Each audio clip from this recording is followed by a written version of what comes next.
Sir మేము జిల్లా incharge మంత్రిగా ఉన్న వాళ్ళము ఎంపీ ఉన్నారు, అందరూ వస్తాము. ఏంటి మీరేంటి ఆపేదానికి? అంటే వాళ్ళు సవాల్ చేసిన ఒకటే ఉండడా మొత్తం మందిని పెట్టుకొని ఉంటాడు. వీళ్ళని పెట్టుకొని సవాల్ ఇసిన ఒక్కడే ఉండడా? ఒక్కడే ఉంటే అందరిని పంపించేది.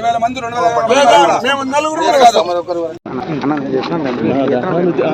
మొన్న 13వ తారీఖున కైలాసపట్నం పాయకరపేట నియోజకవర్గం కోటూరెడ్ల మండలం కైలాసపట్నం గ్రామంలో బాణాసంచా తయారీ కేంద్రంలో జరిగిన పేలుడు మనందరం కూడా చూసాము.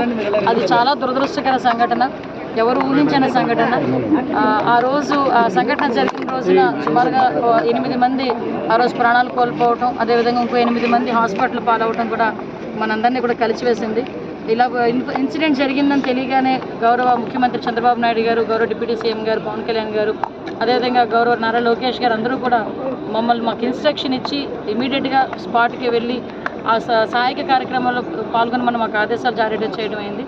దానిలో భాగంగానే ఈరోజు అక్కడికి మేమందరం కూడా, నేను, ఎస్పీ గారు, కలెక్టర్ గారు, ఆర్డీఓ గారు, జేసీ గారు, ప్రభుత్వ యంత్రాంగం మొత్తం వచ్చి అక్కడ ఇమీడియట్గా క్షతగాతుల్ని వైజాగ్ అయితే వైజాగ్కి, నర్సీపట్నం అయితే నర్సీపట్నానికి పంపించుకొని చనిపోయిన వాళ్ళ కుటుంబాలన్నిటికీ కూడా పోస్ట్ మార్టాలు నిర్వహించిన తర్వాత ఆ బాడీస్ని కూడా అప్పచెప్పి వాళ్ళందరికీ కూడా గవర్నమెంట్ పరంగా సహాయం అందించి చేయడానికి చనిపోయిన వారి ప్రతి కుటుంబానికి కూడా 15 లక్షల రూపాయలు ఆ రోజు అనౌన్స్ చేయడం జరిగింది.